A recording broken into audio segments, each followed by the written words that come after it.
Good morning to all. मैं नरेंद्र सिंह आज आपके सामने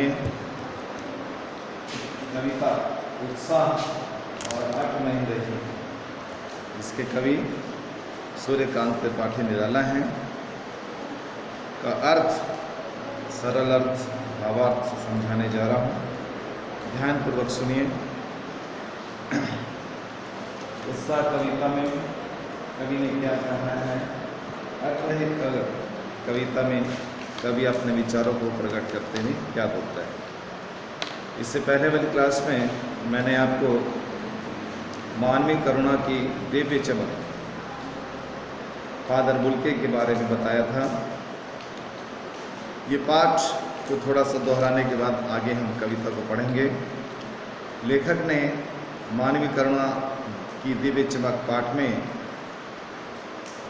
फादर के जीवन चरित्र, उनके गुणों और उनके विशेषताओं में के संबंध में अपने विचार प्रकट किए। फादर बुल्के असाधारण मनुष्य थे।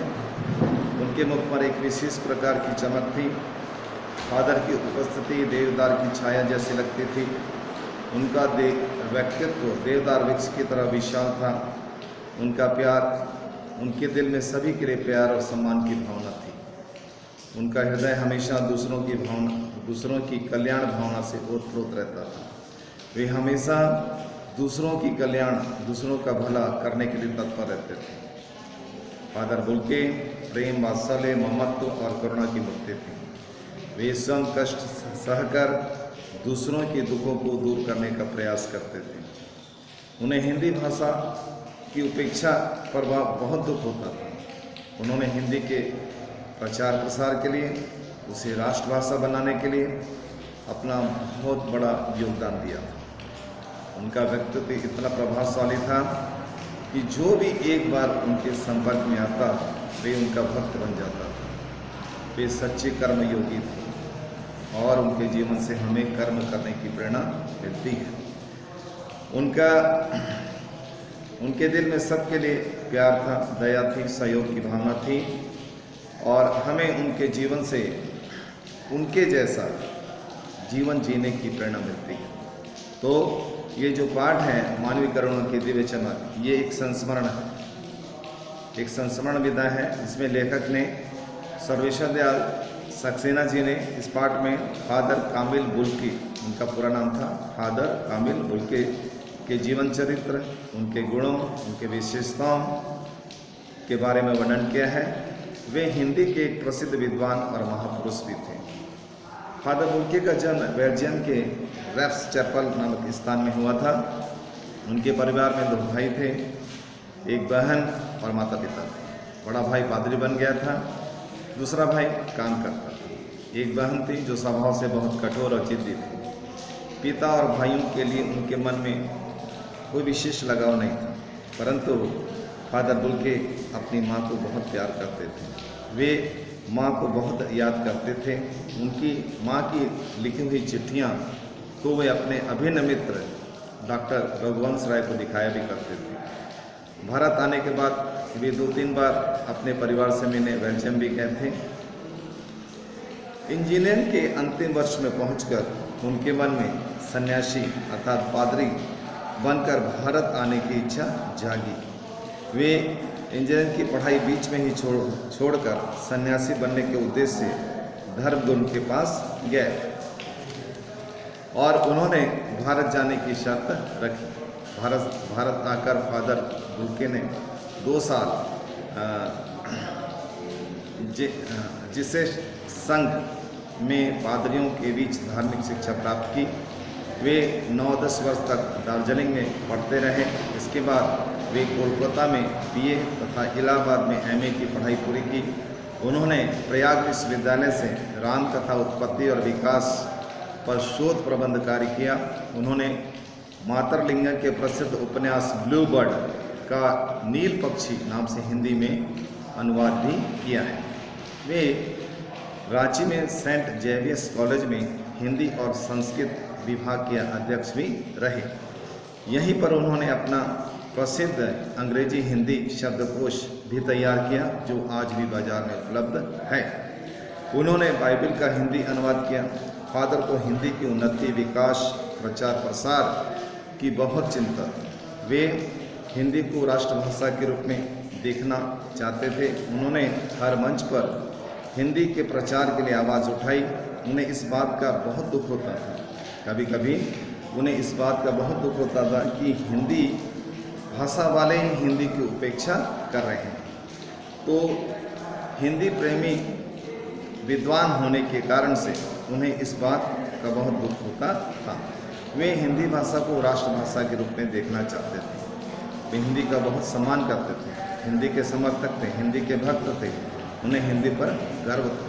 उनका हिंदी प्रेम देखकर हम सभी को आश्चर्य होता है। वे हिंदी की अवहेलना से झुंझला जाते थे। हिंदी वाले हिंदी को उपेक्षा करने पर वे बहुत दुखी होते थे। वे साहित्यिक संस्था परिमल, इलाहाबाद की एक साहित्यिक संस्था है परिमल की सक्रिय सदस्य, महत्वपूर्ण सदस्य थे। फादर बुल्के जब सन्यासी थे, वे संकल्प के सन्यासी थे। उनका व्यक्तित्व सौम्य, सुंदर, शांत था। उनका रंग गोरा था, आंखें नीली थी, चेहरे पर गोरी दाढ़ी थे। वे ईसाई पादरी थे, इसलिए हमेशा सफ़ेद चोगा पहनते थे। वे प्रेम, सद्भावना की मूर्ति थी। उनके मन में सभी के लिए प्रेम, स्नेह, दया, सहयोग, सहानुभूति की भावना थी। वे बहुत मिलनसार, दयालु, स्नेही व्यक्ति थे। वे सबके साथ घुल मिल जाते थे। उनके चेहरे पर हमेशा करुणा टपकती रहती थी। उनके पास रहने पर सुख, शांति, प्रसन्नता का अनुभव होता था। उनसे बात करने पर कर्म करने की प्रेरणा मिलती थी। वे सदा सभी को गले लगाने के लिए आतुर रहते थे। वे जब भी किसी से मिलते थे, गले लगाकर उससे मिलते थे। ये उनकी एक अलग विशिष्ट पहचान थी। वे सभी के प्रति अपनेपन और ममता की भावना रखे हुए थे। व्यवहार को स्पष्टवादी, विनम्र व्यक्ति थे। फादर को याद करना उदास, शांत संगीत को सुनने जैसा था। उनको देखना निर्मल जल में स्नान करने जैसा था। उनका हृदय वात्सल्य से भरा हुआ था। ये लेखक सर्वेश्वर दयाल सक्सेना के परम मित्र थे। वे जब भी दिल्ली आते, लेखक से जरूर मिलते। वे देवदारू वृक्ष के समान सबको अपनी शीतल छाया प्रदान करते थे। फादर दृढ़ प्रति के व्यक्ति थे। अपने संपर्क में आने वाले हर व्यक्ति के प्रति उनका गहरा लगाव हो जाता। वे लेखक के प्रति आत्मीय भाव रखते थे। पारिवारिक सदस्य बन गए, इसलिए वे उनसे अक्सर उनके परिवार के बारे में हालचाल पूछा करते थे। लेखक की पत्नी और पुत्र की मृत्यु पर जिन शब्दों में फादर बुल्के ने लेखक को सांत्वना दी, वे आज भी लेखक को याद हैं और वे आज भी उन्हें बहुत शांति देते हैं। वे विदेशी होते हुए भी भारतीय थे। वे बड़े भाई के समान, पुरोहित के समान सबके सिर पर आशीष भरा हाथ रखते हुए सबको सहयोग दिया करते थे। फादर सभी के धार्मिक उत्सव पर, संस्कारों पर शामिल होते थे। इस प्रकार का भेदभाव नहीं था। वे अलग प्रकार के सन्यासी थे और अलग विचार रखते, खुले विचारों के व्यक्ति। संकीर्ण विचारधारा उनमें नहीं थी। वे सबको आशीर्वाद देते, सबकी भलाई के लिए काम करते। वे किसी से भी एक बार संबंध बना लेते तो उसे तोड़ते नहीं थे, परंतु उसे जिंदगी भर निभाते थे। वे विदेशी थे, परंतु बहुत जल्दी उन्होंने भारतीय सभ्यता और संस्कृति को अपनाकर भारतीय बन गया। उन्होंने अपने व्यवहार से सबके मन को जीत लिया। फादर बुल्के का जीवन अनुकरणीय है। वे दिव्य ज्योति के समान थे। वे अपने सभी मित्रों के साथ अपनत्व की भावना रखते थे। उनकी वाणी में एक जादू था। उनके दिल में सबके लिए प्यार, समर्पण और त्याग की भावना। 18 अगस्त 1982 को जहरबाद कैगरिन रोग से उनका देहांत हो गया। इस समय उनकी आयु 73 वर्ष की थी। वे 47 वर्ष तक भारत में रहे और उन्होंने दिल्ली में उनका मसीही विधि से अंतिम संस्कार किया गया। उनके अंतिम संस्कार में उनके नज़दीकी मित्र, मसीह समाज के बहुत सारे लोग, पादरी थे। मसीह उनकी उपस्थिति बताती है इन सब लोगों की।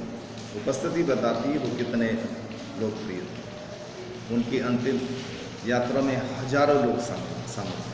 जो लोग संसार में नाम कमाते हैं, व्यवहार से लोगों का दिल जीतते हैं, अंतिम यात्रा में हजारों की संख्या में लोग उपस्थित होकर उन्हें अपनी श्रद्धांजलि अर्पित करते हैं। और ये भीड़ उनकी लोकप्रियता को दर्शाती है, जनप्रियता को दर्शाती है।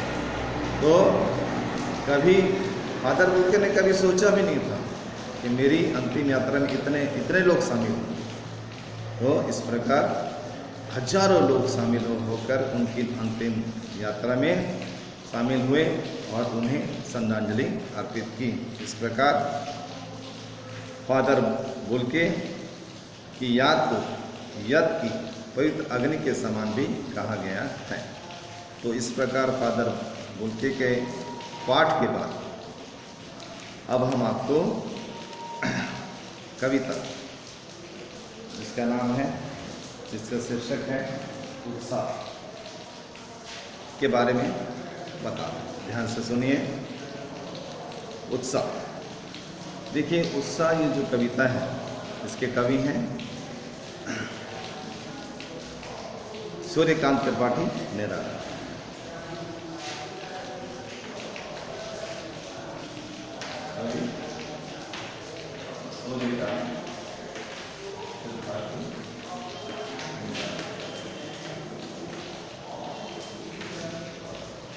ये एक छायावादी कविता है और इस कविता में कवि ने बादलों को संबोधित करते हुए अपने विचार प्रकट किए। उत्साह कविता एक आह्वान गीत है जो बादलों को संबोधित करके लिखी गई है, जिसके माध्यम से कवि ने बादलों को संबोधित किया है। बादल एक तरफ गर्मी से पीड़ित हजारों जन समाज की अभिलाषाओं को पूरा करते हैं, और दूसरी तरफ ये बादल उत्साह और क्रांति के भी प्रतीक हैं। कवि इस कविता के माध्यम से जन सामान्य लोगों में क्रांति की भावना भी जगाना चाहता है। कविता के स्वर में ओज है, विप्लव है, क्रांति है और परिवर्तन का स्वर है। कवि का मानना है कि समाज में परिवर्तन क्रांति के माध्यम से ही आ सकता है। कवि ऐसा मानता है कि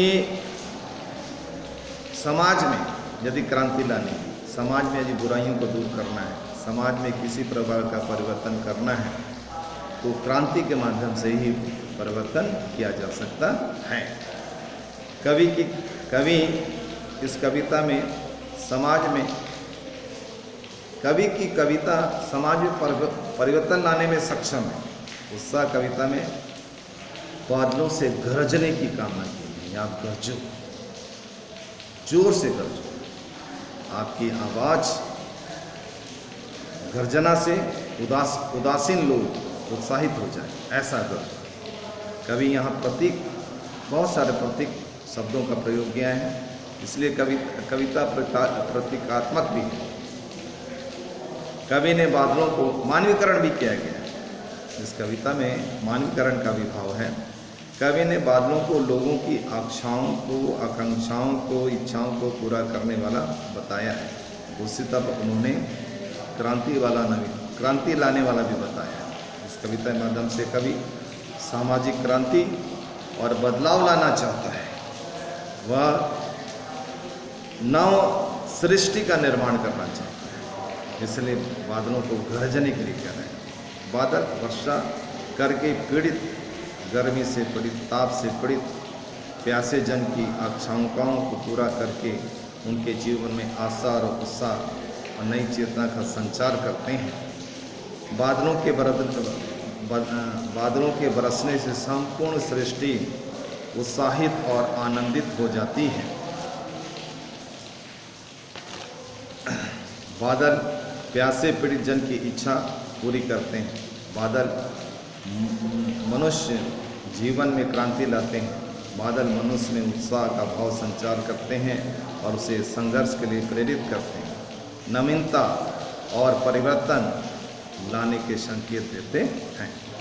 तो आइए अब इस कविता को मैं पढ़ रहा हूँ, ध्यानपूर्वक आप सुनिए कि मैं किस प्रकार कविता को पढ़ रहा हूँ। आपको उसी प्रकार ये कविता पढ़नी है। कविता को आप एक बार अच्छे से पढ़िए, पूरी कविता को आप ध्यान देकर पढ़िए। कविता को पढ़ना पहले जरूरी है। तो विकल विकल,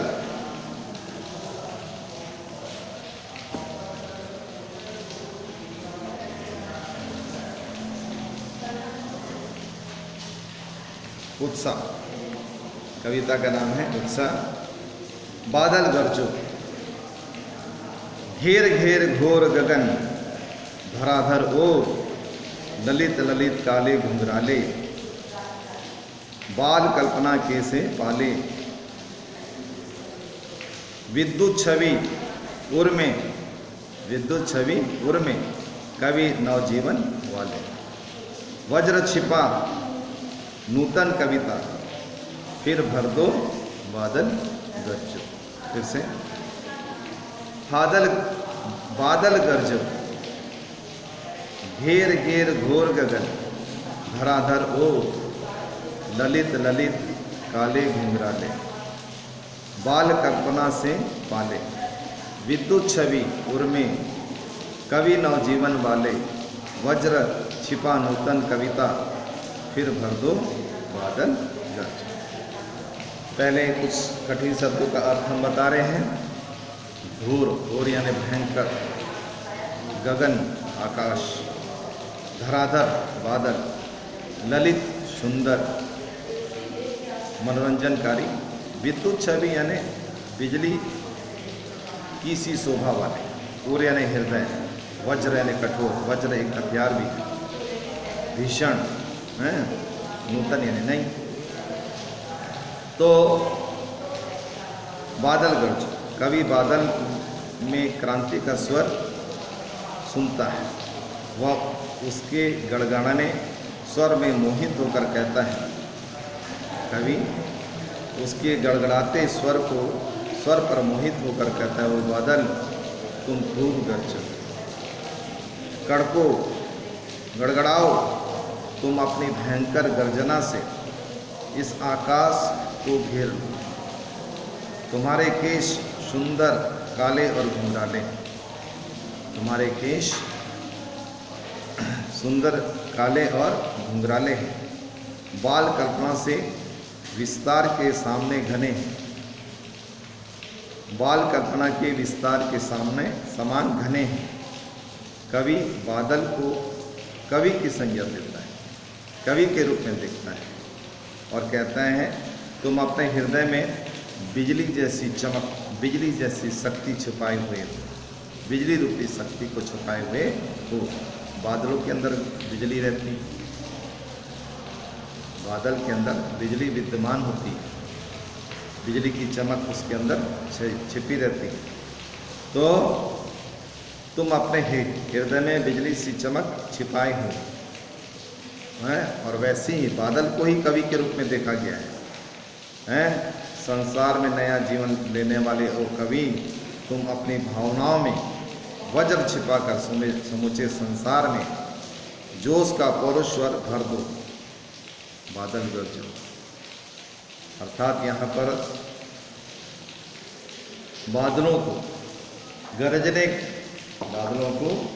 गरजने के लिए कहा गया, बरसने के लिए कहा गया है।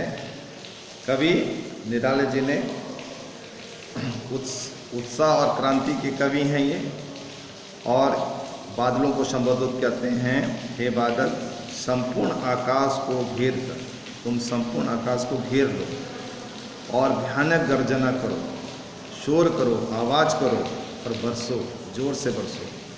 तुम सुंदर और काले घुंघराले वाले बाल वाले, हे बादल तुम सुंदर हो, हैं, काले घुंघराले बाल वाले, जैसे किसी बालक के का सुंदर चेहरा होता है, सुंदर उसके काले बाल होते हैं, वैसे ही बादल को मानवीकरण किया गया है और यहाँ पर उसे सुंदर और काले घुंघराले बाल के समान कहा गया है।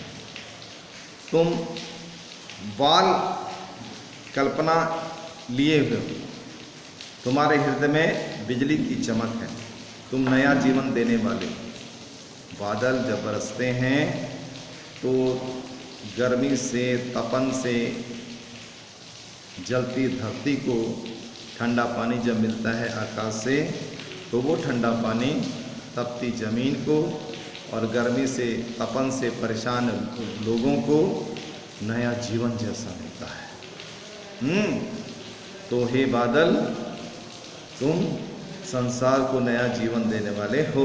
तुम्हारे अंदर वज्र जैसी अपार शक्ति, वज्र एक हथियार का नाम, तो वज्र के समान तुम्हारे अंदर अपार शक्ति है। तुम इस संसार में नई चेतना भर दो और गरजो, और अपनी संपूर्ण गर्जना से जन चेतना में विप्लव और क्रांति को जन्म दो। कवि की कविता में भी ऐसा भाव होता है। यहाँ पर कवि को भी बादल की संज्ञा दी गई। कवि की कविता में, भावनाओं में, विचारों में विप्लव, क्रांति, जोश का भाव होता है। तो जिस प्रकार बाल जीवन में बच्चों की मधुर मधुर कल्पनाएं निरंतर बदलती रहती हैं, उसी प्रकार बादल का सौंदर्य निरंतर बदलता रहता है, उसमें हमेशा परिवर्तन होता रहता है। जिस प्रकार बाल कल्पनाएं मनोहारी होती हैं, उसी प्रकार बादल की छवि भी मनोहारी प्रतीत होती है। अतः कवि ने बादल के सौंदर्य में बाल मन की कल्पना की है। कविता का मुख्य स्वर ओज है।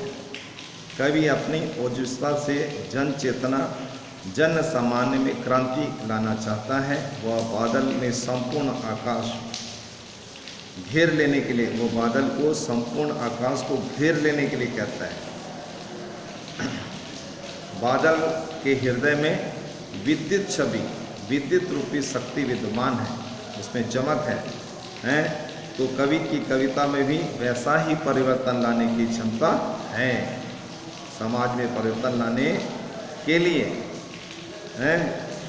समाज में परिवर्तन लाने के लिए क्षमता की, नवीनता की, जोश की, उत्साह की आवश्यकता होती है। और कवि अपनी कविता के माध्यम से इस प्रकार समाज में परिवर्तन लाता है। अब दूसरा पैराग्राफ देखिए। विकल विकल उन्मत्ते उन्मन, विश्व के निधाय के सकल जन, आए अज्ञात दिशा से अनंत घन, अनंत के घन तप्त धरा, जल से फिर शीतल कर दो बादल गरजो। विकल, विकल मतलब होता है परेशान। उन्मय मतलब होता है अपनापन का भाव।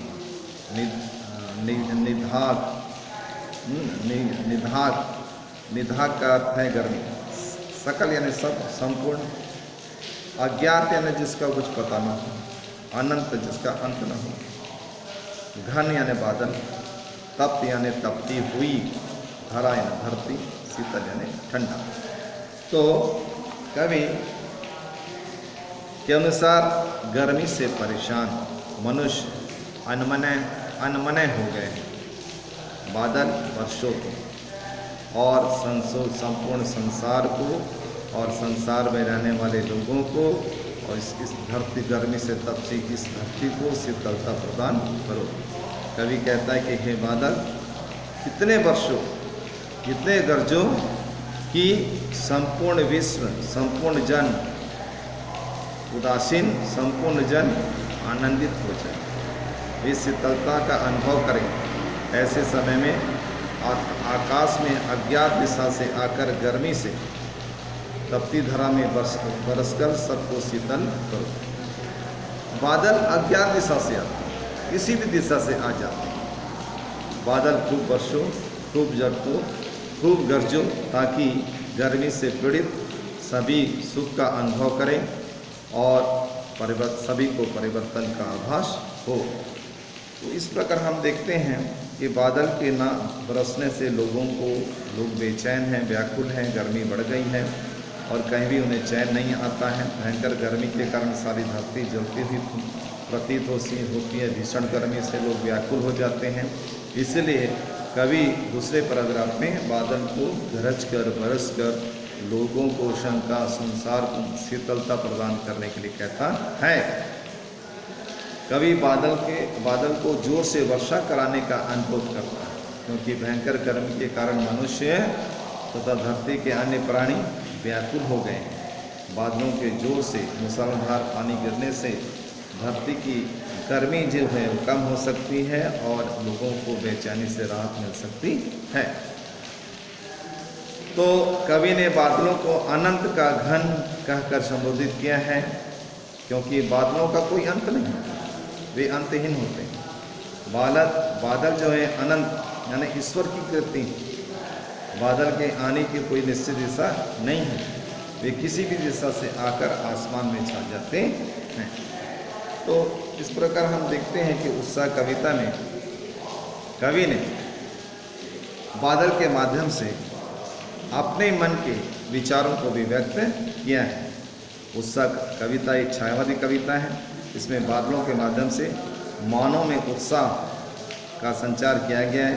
कवि चाहता है कि बादल अपने उत्साह भरे सारे गगन को घेर ले, उत्साह से के साथ सारे गगन को घेर लें। वह काले घुंघराले बालों से सज्जित होकर मन में विद्युत छवि को लेकर धारण किए हुए हैं। वह कवि के समान पौरुष की भावना से भरे हुए हैं और संसार में नया जोश भरने की, नया उत्साह भरने की क्षमता रखते हैं। वह ताप और गर्मी से पीड़ित व्यथित संसार को शीतल जल प्रदान कर वर्षा कराकर उन्हें सुख और आनंद दे सकते हैं। वह गरज गरज कर अपना उत्साह प्रकट कर सकते हैं। तो इस प्रकार बादल प्रतीकात्मक है, बादल प्रतीकात्मक है और बादलों को नव सृजन का प्रतीक माना गया है। कभी बादल को पूरे आकाश को घेरने के लिए कहता है, क्योंकि आकाश में लू है, गर्मी है, तपन है। वह चाहता है कि बादलों के जल से आकाश शांत हो। हैं बादल काले हैं, घने हैं और फैलाव भरे हैं। उनका रूप ऐसा है मानो किसी बच्चे के काले घुंघराले केश हो। रूप रंग की इसी समानता के कारण कवि ने बादलों की तुलना बाल कल्पना से की है।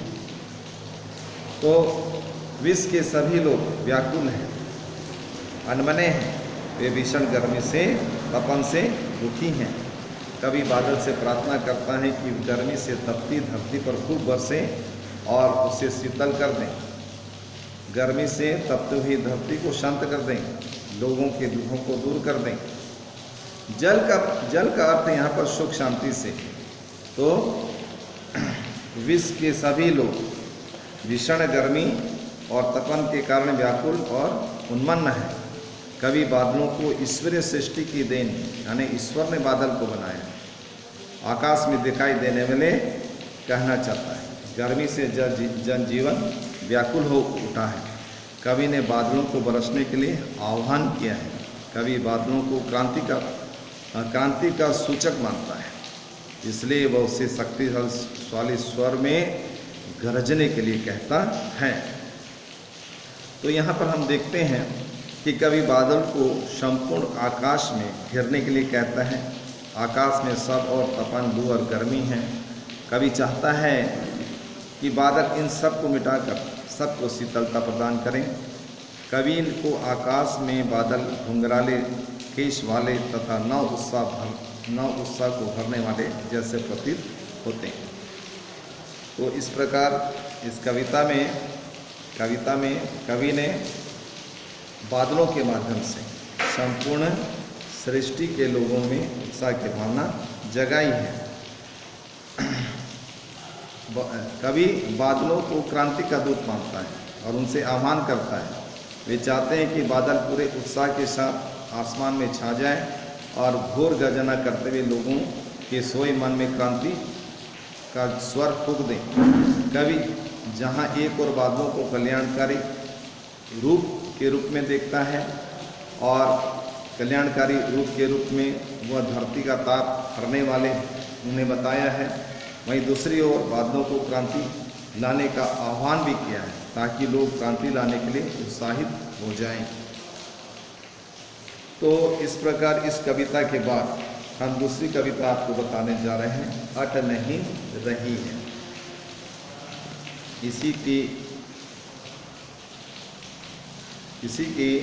इसी पाठ में दूसरी कविता है, अट नहीं रही है। देखिए, अट नहीं रही है मतलब इसका मतलब है समा नहीं रही। फागुन यानी बसंत ऋतु, फागुन मतलब होता है बसंत ऋतु। अट नहीं रही कविता में कवि ने फागुन मास के सौंदर्य और उल्लास को दर्शाया है। फागुन का मास की मादकता, फागुन मास की सुंदरता, शोभा को यहाँ पर कवि ने बहुत अच्छे रूप में प्रस्तुत किया है। कवि निराला फागुन माह की सौंदर्य में डूब जाता है। जब हमारा मन प्रसन्न हो तो हमें हर तरफ फागुन का सौंदर्य और उल्लास से दिखाई देता है। फागुन की शोभा इतनी अधिक है कि कवि के मन में वो समा नहीं रही। इस महीने में सर्वत्र उल्लास और उत्साह ही दिखाई देता है। फागुन मास में वसंत ऋतु का आगमन होता है। पेड़ पर नए पत्ते आ जाते हैं, पेड़ सुंदर दिखाई देते हैं, प्रकृति प्रफुल्लित हो जाती है, प्रकृति सौंदर्य से सज जाती है, कोयल मधुर गान गाने लगती है, मौसम सुहाना हो जाता है। इस समय ना अधिक सर्दी होती है ना गर्मी होती है, चारों ओर फूल खिल उठते हैं तो सभी दिशाएं सुगंध से भर जाती हैं। प्रकृति की सुंदरता देखकर मनुष्य, पशु पक्षी सभी का मन प्रसन्नता से भर जाता है। आइए अब इस कविता का सरल अर्थ हम आपको बता रहे हैं, ध्यान से सुनिए। अट नहीं रही है, तो सबसे पहले मैं कविता को पढ़ रहा हूँ, उसे ध्यान से सुनिए। अट नहीं रही है आभा फागुन की तन सट नहीं रही। अट नहीं रही है आभा फागुन की तन सट नहीं रही। कहीं सांस लेते हो घर घर भर देते हो, उड़ने को लब में तुम पर कर देते हो। आँख हटाता हूँ तो हट नहीं रही। पत्तों से लदी डाल कहीं हरी कहीं लाल, कहीं पड़ी है उर में मंद गंध पुष्प माल। पाट पाट शोभाश्री पट नहीं रही है। तो यहाँ पर कवि ने फागुन मास की सुंदरता का वर्णन किया है। तो फागुन मास में संपूर्ण प्रकृति में, संपूर्ण सृष्टि में मादकता का वातावरण होता है। फागुन को संबोधित करते हुए कवि कहता है, हे फागुन, कहीं तुम्हारा सुगंधित हवा का झोंका उठता है तो तब ऐसा लगता है, जब फागुन मास में सुगंधित हवा बहती है तब ऐसा लगता है कि मानो तुम खुलकर सांस ले रहे हो। फागुन मास का मानवीकरण किया गया है, और जब हवा बहती है तब कवि को ऐसा लगता है मानो फागुन मास खुलकर सांस ले रहा है। तुम्हारी सुंदरता प्रत्येक घर में लहरा रही है। लोगों के घरों में रंग बिरंगे फूल खिल उठे हैं, जिससे इनकी शोभा बढ़ गई है। तुम वातावरण में ऐसे मादकता भर देते हो कि पक्षी आकाश में पंख फड़फड़ाते हुए उड़ने लगते हैं। लोग भी उत्साह से भर जाते हैं।